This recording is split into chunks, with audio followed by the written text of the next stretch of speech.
vendredi matin à tous. J'espère que ça va bien. Max, comment ça va? En pleine forme ce matin. Toi, mon Jeff? Ah, très, très bien. C'est vendredi. On a une bonne semaine. Des bons invités. Puis on close ça solidement, je pense, ce matin, hein? Ouais, ouais, avec une figure marquante du baseball au Québec. Puis, comme j'ai mentionné mercredi, c'est un de mes mentors. C'est quelqu'un qui est toujours de bons conseils. Il a des gros souliers à chausser. Puis, très heureux de l'avoir sur le show aujourd'hui. Alex Oui, Agostino. ouais, ouais, tout à fait. Max, parle-moi donc de ta casquette un peu. C'est nouveau, ça? Ouais, ben, c'est la nouvelle casquette tout allée de l'ABC. Ton sur ton. Fait que cette année, ça va être ça que les joueurs vont pouvoir se procurer. Ça va venir avec un suit pour l'année prochaine, 2022, qui va être aussi ton sur ton. Fait on commence avec la casquette, on va suivre avec le suit de voyage. Fait que casquette officielle de l'ABC, là, tout allé pour les voyages. Donc, voici. Très, très sharp. Oui, Très, très gracieuseté sharp. de. Ben, pas gracieuseté, ben, produit par Puka et vendu par Rousseau Sport. Puis si tu tournes ta tête vers la gauche, on voit Rawlings Rawlings, notre commanditaire officiel, de la tête aux pieds. de la tête aux pieds. Ouais. Hey, j'ai envie d'aller parler avec Alex tout de suite parce qu'on a juste 20 minutes, puis 20 minutes, ça passe vite. Fait qu'on va aller Oui, rejoindre Alex. excellent.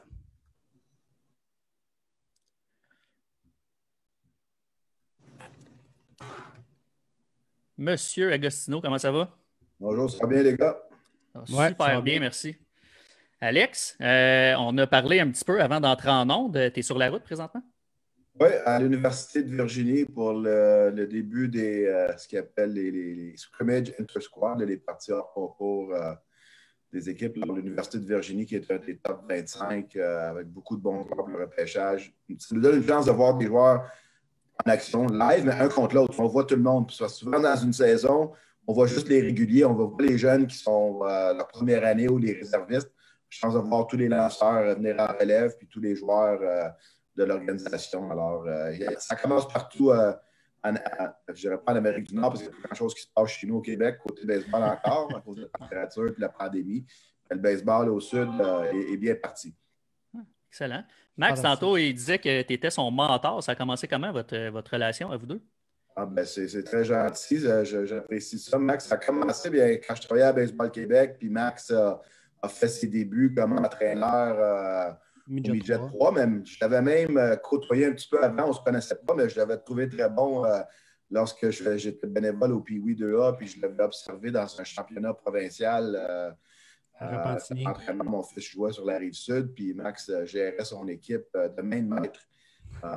Il m'avait impressionné, puis je n'étais même pas impliqué là, à ce moment-là. Puis, par la suite des choses, on a eu l'idée de partir un sport-études à Montagne à Boucherville. J'avais pensé à Max comme personne parfaite pour partir le programme. J'avais vu juste parce que c'est un des programmes qui est en progression au Québec, même si Max n'est plus là, il a laissé quelque chose en très bonne santé. Puis, si on peut aider, mon plaisir, les plus jeunes, ça fait toujours plaisir. Puis je suis toujours là pour les gens comme Max qui veulent progresser dans le baseball parce qu'à un certain moment donné, on joue, on est jeune, on aime ça, on rêve à faire d'autres choses, mais on peut tellement faire des bonnes choses comme entraîneur, comme dirigeant au baseball québécois. Puis je suis pas mal content d'avoir choisi Max parce que je pense qu'il y a encore beaucoup de bonnes choses à faire.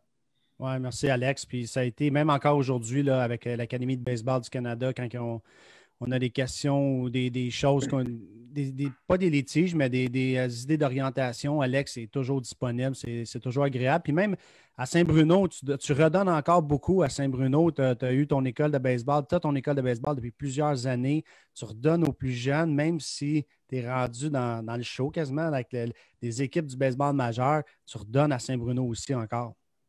Moi, il y a une chose que j'ai toujours aimé, c'est enseigner. J'avais 15-16 ans, je jouais au hockey, au baseball. J'étais toujours là comme un coach extra. L'été, il y avait des camps de hockey, j'étais là pour donner un coup de main. Quand j'ai commencé à travailler au Cadillac à Brassard, il y avait des écoles de hockey, j'étais le dirigeant, le responsable, mais je passais à la glace. Au baseball, à 18 ans, mes clubs d'été avec l'association du baseball mineur, c'était le samedi-dimanche de 8 h le matin, 6 h le soir à enseigner. Ça m'a permis de passer ma voie vers l'éducation physique à l'université au lieu de. Au cégep, j'étais en administration, je ne savais pas ce que je voulais faire. Je voulais jouer pour les expos ou ou les Canadiens. C'est ça que tu veux faire, puis à un moment donné, tu dis, bon, il faut que tu fasses quelque chose dans la vie. Puis enseigner, voir un jeune, c'est clair, voir un jeune qui est peut-être insécure, qui n'est peut-être pas sûr de lui-même, qui manque de confiance, tu t'enseignes quelque chose de bien, le jeune réussit quelque chose de bien, vois la fierté des parents. Qu'est-ce qu'il y a de mieux que d'aider quelqu'un? Moi, jusqu'à ma mort, j'espère être capable d'aider. Que ce soit sur le terrain, hors du terrain, ma ville, mes parents sont arrivés de Saint-Léonard en 1970 à Saint-Bruno, puis on a été accueillis. Le sport a comme changé ma vie, celle de mes parents aussi. Moi, il n'y a rien d'autre qui me passionne plus que de voir quelqu'un progresser, que ce soit un jeune, un moins jeune, un plus vieux, gars, fille, homme, femme. C'est ce qui me... Le matin, c'est ce qui me motive. Je demande souvent à des prospects quand je leur parle, c'est quoi qui te motive pour le matin quand tu te lèves, tu joues-tu pour ta mère, ton père, pour ton grand-père, tu joues-tu pour toi, tu joues-tu pour l'argent? Je veux savoir qu'est-ce qui motive les gens. Puis moi, c'est quelque chose qui me motive. Ça me manque cet hiver, cet automne, cet hiver, c'est la première année qu'on n'a malheureusement pas pu faire nos écoles de baseball à Saint-Bruno et à Terrebonne. On avait des inscriptions records, on a dû rembourser tout le monde. Les gens aiment ça. Puis l'autre chose, c'est le développement des jeunes entraîneurs comme Max. Max, c'est peut-être plus jeune entraîneur, un jeune vétéran qu'on peut appeler, mais de donner la chance à des jeunes de 18, 19, 20 ans qui ne savent pas nécessairement où ils veulent aller, de venir enseigner leur passion aussi, puis de les entourer, de les encadrer de la bonne façon. Puis ce qui me fait capoter aussi, c'est quand je suis capable de laisser ces jeunes-là donner un cours, puis moi, je peux observer ou je peux m'en aller vers un autre cours. Il n'y a rien de mieux que ça dans la vie, les gars. Ouais, puis je partage pas mal ta même philosophie par rapport à ça. Puis c'est pas parce qu'Alex a un micro devant lui qui dit ça, il est vraiment comme ça. Puis on a donné des cours ensemble. Puis juste quand il prenait le plancher, tu voyais l'expérience. Puis moi, ça me permettait d'apprendre. Puis il est toujours de bons conseils. Fait que bien apprécié, Alex. Merci beaucoup. Si on regarde un petit peu ton parcours au Québec, ça serait plus facile de dire ce que tu n'as pas touché, mais tu as touché à pas mal tout. La fédération, directeur technique, entraîneur à l'ABC, entraîneur dans le mineur, recruteur pour les Expos de Montréal. Si tu nous faisais un étalage un peu de tout ce que tu as touché au Québec. Écoute, c'est parti à la fin de ma carrière junior. Il y a un joueur qui s'est greffé ma dernière saison avec les diplomates de Saint-Hubert dans le junior majeur. Il s'appelle Sylvain Saint-Don. On n'était pas amis, on ne se connaissait pas. Il est venu dans les derniers mois, puis il coachait le midget 2A à Longueuil, puis il s'est allé aux provinciaux, puis nous autres, les deux, on était en relève. On ne lançait pas souvent. Je pense que ça fait de l'année, il y avait des bien meilleurs jeunes que nous autres. Parce qu'on avait le temps de parler, puis de discuter de stratégie, puis de dire, ça te prend-tu de venir me donner un coup de main aux provinciaux? Je n'avais jamais coaché une équipe de ma vie. J'avais toujours enseigné l'été avec le baseball mineur à Saint-Bruno. Ça a commencé comme ça. Par la suite, moi, je coachais au hockey, je coachais au baseball. Je me dirigeais beaucoup plus vers le hockey. Mais une fois que j'ai commencé à travailler avec ces jeunes-là, l'année suivante, on a fini notre carrière junior. On a commencé tout de suite à être des entraîneurs avec les Ducs de Longueuil. Mais entraîneur adjoint avec les Ducs de Longueuil à 22 ans, tu ne gagnes pas ta vie. Tu es à l'université, tu travailles l'été. J'avais des jobs d'école de hockey. Je travaillais pour la ville de Saint-Bruno où je gérais le baseball mineur de Saint-Bruno, tout ce qu'on appelle le B, le C, comment on va appeler, parce que l'intercité était gérée par la fédération. Moi, j'avais 300 jeunes que j'entraînais le matin. On avait des coachs. J'ai commencé comme un peu dans la direction avec la ville de Saint-Bruno. C'était un job où on avait des équipes à tombe aussi. Puis oui, on jouait le matin. J'ai engagé des entraîneurs pour coacher ces jeunes-là le jour de 9 à midi. Puis le soir, ils étaient libres. Puis ceux qui jouaient à Intercité, ils allaient jouer à Intercité. Et une couple d'années comme ça avec la ville de Saint-Bruno. Puis par la suite, deux ans avec les Ducs de Longueuil. Puis là, tu te dis, bon, qu'est-ce que je vais faire dans ma vie? Puis j'ai pris une année sabbatique parce que je travaillais au Cadlas où je gérais toutes les écoles de hockey l'été, les écoles critiques. Mais c'était le soir, le plus gros de mon travail avec les Cadlas à cause des ligues d'adultes. Alors, ça a été difficile de coacher. Puis, un moment donné, lorsque Sylvain a quitté les Ducs de Longueuil, Louis-Philippe Grenier, qui est quelqu'un qui m'a beaucoup aidé, il a dit, on a besoin de toi pour venir coacher. Je t'arrangeais avec mes patrons, avec les Cadlas. Puis, ça a été un an où on a eu beaucoup de succès. Puis, Albert Marier, l'ancien directeur technique de Baseball Québec, est venu me voir. J'ai coaché des équipes du Québec. Puis, tout d'un coup, il y avait le timing dans la vie, ça fait pas de tout. Baseball Québec avait besoin d'un directeur technique. L'ABC commençait. Puis une fois que j'ai rentré là, j'ai foncé à 100%. J'ai mis le hockey de côté. Puis j'ai décidé de foncer dans le baseball. Puis un peu de chance parce que tu arrives là, tu travailles avec les expos, tu t'en vas avec l'ABC, commence, tu coaches, tu es directeur technique, tu fais tous les comités d'entraîneurs, puis tout d'un coup, ben, tu vois plein de monde à travers le Canada, tu te promènes, puis moi, je voulais apprendre, puis ensuite, ben, ma plus grosse chance, c'était de faire la caravane Petro-Canada au jeu avec les expos du Baseball Québec. C'était Claude Raymond qui était le responsable enseignant, puis c'est moi qui ai travaillé avec lui pendant tout l'été, 40 cliniques en 50 jours. J'ai appris plus dans ces 40 cliniques-là que j'avais appris toute ma vie. Et il a ouvert la porte aux expos.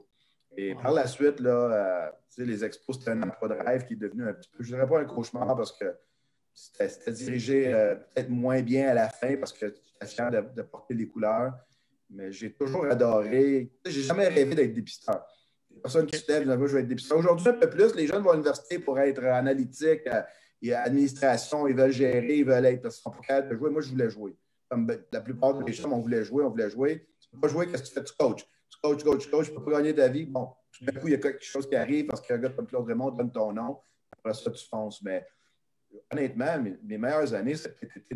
J'ai coaché l'équipe nationale, mais j'ai aussi coaché le midget à mon gars pendant 3 ans où il n'y avait pas d'équipe. Et à la 3e année, on avait 15 joueurs, puis personne ne manquait. Puis on est allé jusqu'en finale régionale contre une équipe qui avait juste des joueurs 2A. On a eu du fun. Puis toute cette équipe-là de Saint-Bruno ont joué 4 ans junior 2B ensemble, puis ont gagné leur dernière année, les provinciaux, à se coacher eux-mêmes. Tu sais, je veux dire, j'ai regardé ça aller, puis c'était aussi le fun que coacher l'équipe nationale où j'avais Éric Gagné, Éric Boisjoli, des gars du Québec, Ben Aymon, Ryan Dempster dans l'équipe. J'ai autant trippé là à voir des jeunes progresser. Ça n'allait aucunement nulle part dans le baseball professionnel. Le junior 2B, c'était leur top, mais ils ont trippé. Puis à leur dernière année, c'est eux autres qui se coachaient à 22 ans. Puis ils ont été capables d'avoir du plaisir, puis jouer encore ensemble à balle molle. Voir ça aller, c'est plaisant. Tu sais, mais j'ai adoré enseigner à des jeunes de 6 ans comme j'ai adoré enseigner à des gars avec l'équipe nationale. Alors, j'ai été chanceux. Comme tu dis, directeur technique à Baseball Québec, entraîneur à l'ABC. Si tu as besoin d'un entraîneur des frappeurs en année, je le faisais. Un entraîneur des lanceurs, je le faisais. Un entraîneur adjoint Richard Raymond, je le faisais. Lancer le BP l'hiver au GoPro, j'étais là pour le faire. Saint-Bruno a besoin, il n'y a pas de coach, il n'y a pas d'équipe midget, peux-tu le faire? Je vais le faire. J'ai toujours aimé ça. Puis, entre-temps, j'ai gardé ma passion. Ça fait 35 ans que j'enseigne l'hiver dans mes camps à Saint-Bruno. Que je faisais avec le baseball mineur et que je fais maintenant avec le baseball pire. Alors, ça me manque énormément. Ça a été 15 semaines un peu plus plates que d'habitude, mais aussi le fun d'avoir passé du temps à la maison que d'habitude, je n'avais pas le temps de faire. Mais je ne pourrais jamais remercier assez Baseball Québec de m'avoir donné une chance en 90, 91, dans ces temps-là, quand l'ABC a débuté, ça fait longtemps. Puis ça m'a ouvert des portes parce que l'ABC pratiquait au stade olympique. Les expos nous invitaient au camp d'instruction. Je lançais les BP, j'étais bilingue. J'écoutais beaucoup. Je ne parlais pas une tonne dans ce temps-là. Aujourd'hui, je parle pas mal plus. Là. Mais dans ce temps-là, j'écoutais pas mal. Puis là, tu rencontres du monde. Puis tu promènes les expos, les Marlins, les Phillies. 27e année dans le baseball professionnel. Des fois, je me pince. Je ne sais pas jusqu'à quand ça va durer, mais j'espère que je serai toujours impliqué dans le baseball d'une façon ou d'une autre, que ce soit comme bénévole, comme mentor, comme n'importe quoi. Je suis toujours là pour les gens du Québec, ça, c'est sûr. Ton rôle présentement de cross-checker, moi, honnêtement, c'est la première fois que j'entendais ce terme-là. Est-ce que tu peux expliquer c'est quoi exactement ton rôle de cross-checker? Si on peut le traduire, les dépisteurs ont des territoires à couvrir. Comme dans le temps, j'avais un territoire qui couvre le nord-est des États. J'ai un autre qui couvre le Mid-Atlantique, les New Jersey, Pennsylvanie, Maryland, Delaware. L'autre, il couvre Virginie, Caroline du Nord. Moi, je couvre ces 3 territoires-là. Alors, moi, je suis le superviseur régional de territoire. J'ai 3 gars sous moi. Alors, je ne sais pas d'où vient le mot cross-checker, parce que, tu sais, d'avoir hockey, c'est cross-checker dans le dos. Souvent, c'est ce qu'on fait, c'est que le dépisteur de territoire a sa liste, puis moi, je viens voir les meilleurs de cette liste-là, puis ceux que j'aime pas, ils se font cross-checker puis ils sont tassés. Okay. C'est un peu ça que le terme, je ne sais pas s'il vient du hockey, mais je dois prendre les joueurs du Nord-Est, les joueurs du Mid-Atlantique, les joueurs de la Caroline, puis faire un cross-check et dire, ouais, tel joueur, le gars de Boston, il est meilleur que le gars de la Caroline? Il est parce que ces gars-là, ils ne voient pas les autres joueurs. Moi, je vois ces territoires-là. On est 5 dépisteurs comme ça pour les Phillies qui couvrent l'Amérique du Nord, avec notre patron en haut. Ensuite, entre nous autres, il y a une quinzaine de dépisteurs qui font qui vont vraiment se promener partout. Alors, notre job, c'est de prendre la liste de ces 3 dépisteurs-là, et faire une liste complète qui va pour moi là, de l'Est du Canada jusqu'en Caroline du Nord. Alors, moi, je peux avoir peut-être 250 joueurs sur cette liste-là. Je ne verrai pas les 250. Je vais peut-être voir les 100 meilleurs de ces joueurs-là. De temps en temps, quand tu as une équipe comme Virginie qui a des top joueurs, mais tu as aussi des joueurs peut-être qui sont des joueurs de soutien, tu vas les voir aussi. Je n'irai pas me promener pour voir un joueur que peut-être je n'ai pas le temps parce que la saison elle va assez vite. Alors, ce rôle-là, on se rapporte au scouting director. Et lui, il passe beaucoup plus de temps avec nous autres qu'avec le dépisteur de son petit territoire. Alors, c'est très motivant. Puis, ce que j'aime après toutes les années d'avoir été un dépisteur de territoire, c'est qu'on m'a demandé de faire, comme Max dit tantôt, je suis mentor à ces 3 jeunes dépisteurs-là. C'est tous des gars qui ont 30 ans et moins, qui débutent dans le territoire que je fais. Puis, vu que je connaissais beaucoup de monde sur la côte Est, je pense que c'est une des raisons pour qu'on m'a donné l'emploi d'être capable d'aider ces jeunes-là à développer. C'est ce qu'on m'a demandé le mandat. En même temps, c'est pas mal plus facile quand tu vas voir les meilleurs joueurs. Quand tu te promènes et tu vois un gars lancer 86, 87 dans le Bronx ou à New York, au Québec, tu te promènes, tu arrives dans tes réunions, puis le gars de la Floride, il te parle de 7 gars de suite qui lancent 95. Là.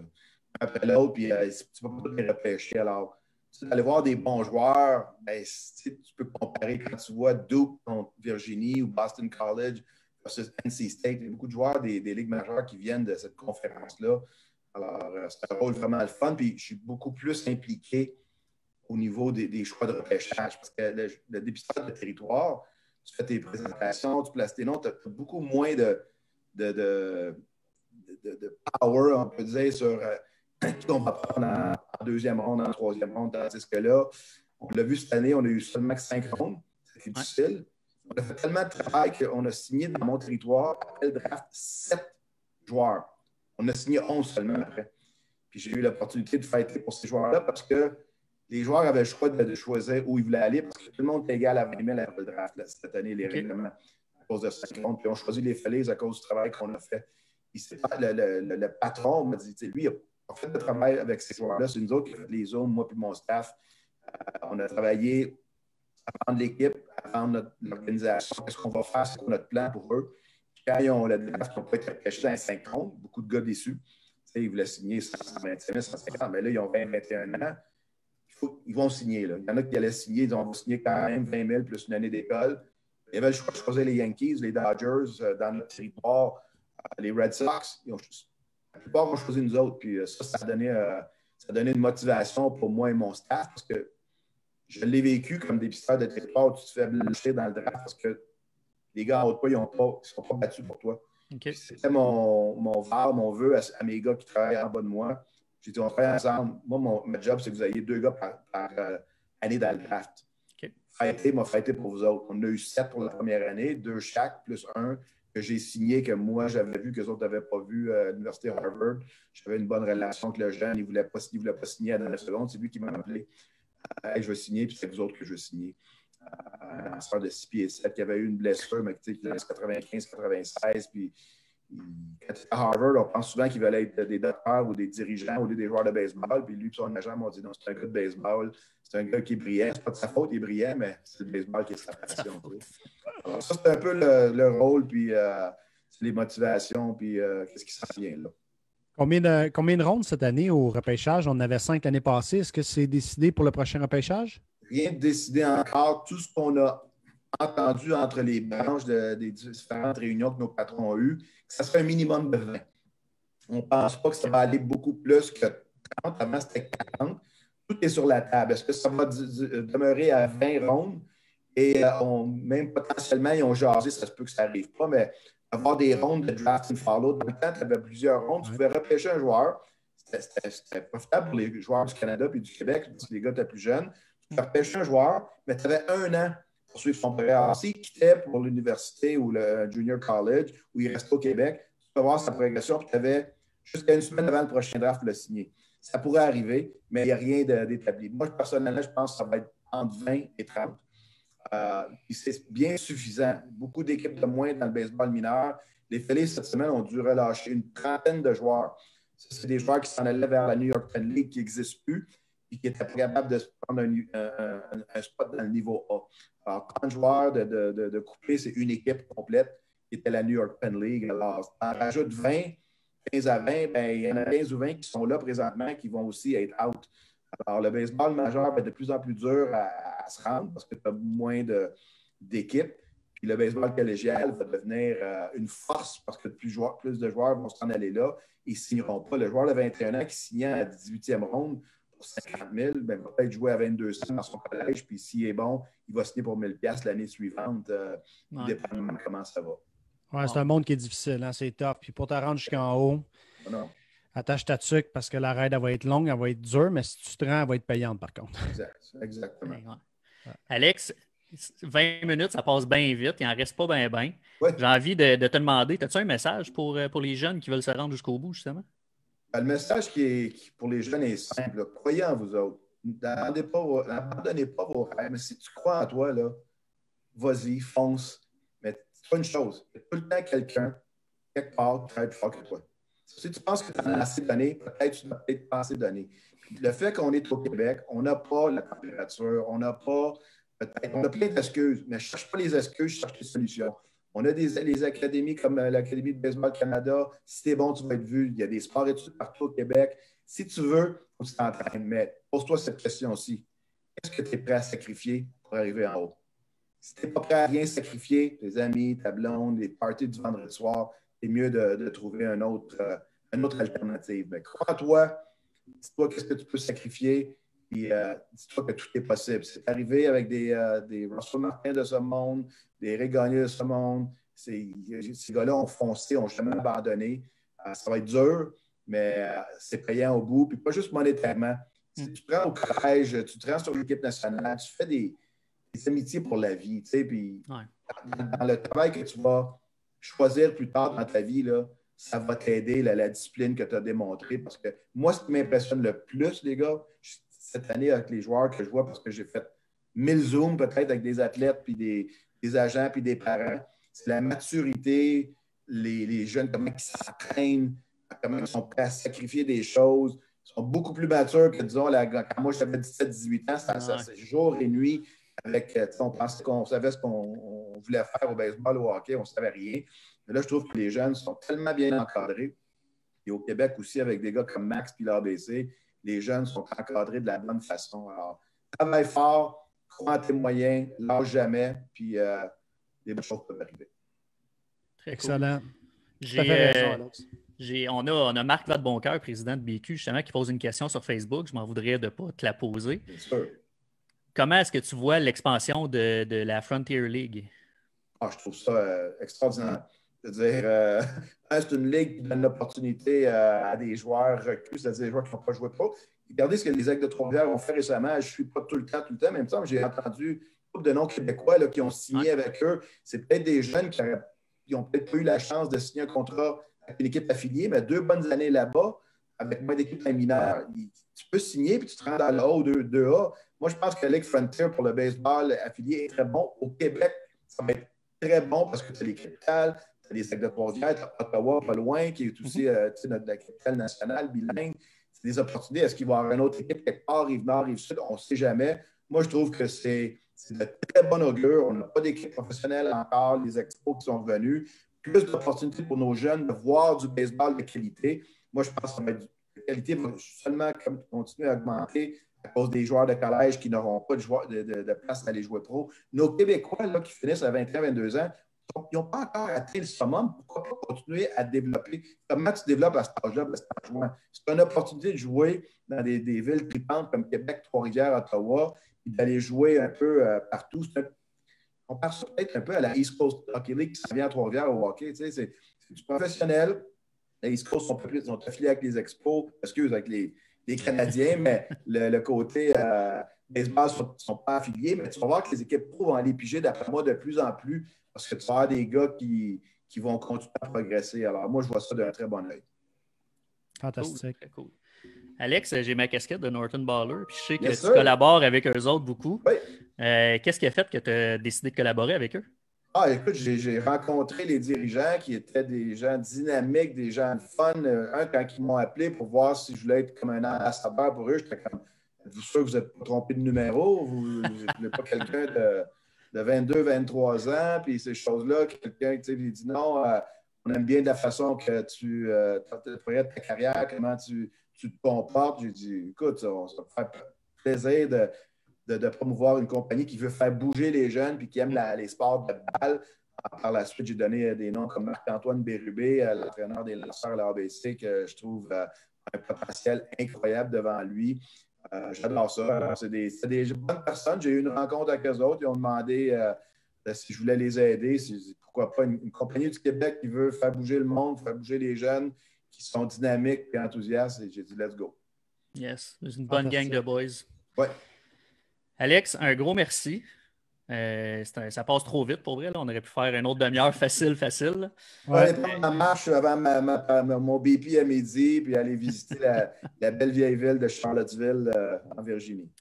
Oui, tu vas avoir le temps. Puis écoute, Alex, je profite de la tribune encore là, pour te remercier pour tout ce que tu as fait pour moi personnellement dans ma carrière. Puis à tous les jeunes coachs, jeunes joueurs que tu as pu influencer. Si vous avez la chance de croiser Alex Agostino sur un terrain ou à quelque part dans un match de baseball partout en Amérique du Nord, prenez le temps d'aller dire salut.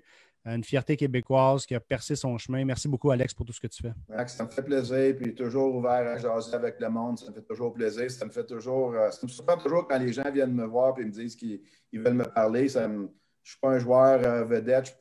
Mais parler de baseball à du monde, là, on ne peut pas battre ça. Alors, bonne semaine à tous, puis bonne saison. Espérons que ça en vient bientôt.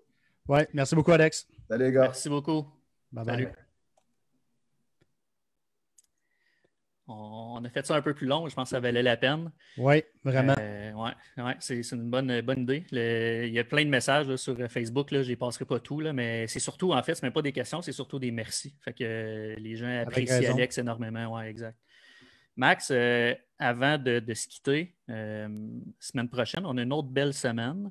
Oui. Lundi, on reçoit Max. Puis mercredi, on a une grosse annonce à faire. Oui. En rapport avec le baseball féminin. Ben, on n'a pas le choix de garder ça secret, là, mais on peut dire que ça a rapport avec le baseball féminin. Une grosse annonce, mercredi prochain. Mercredi, baseball féminin. Donc, on fait un lien avec ce qu'on a discuté avec Max le lundi de cette semaine. Oui, exact. Ça va être intéressant. On vous invite à être là pour Max lundi. Là, on ne l'abandonnera pas. Puis mercredi, on vous en reparle assurément. Encore une fois, on remercie Rawlings, là, ta casquette. Là, tu peux montrer le logo si tu veux. Belle casquette, tout ça. Yes. Merci pour la belle semaine, Max. Merci à toi, Jeff. Ça fait plaisir. Puis on se rejase la semaine prochaine. Une autre belle semaine. Absolument. Merci à tout le monde. Merci beaucoup. Bye-bye.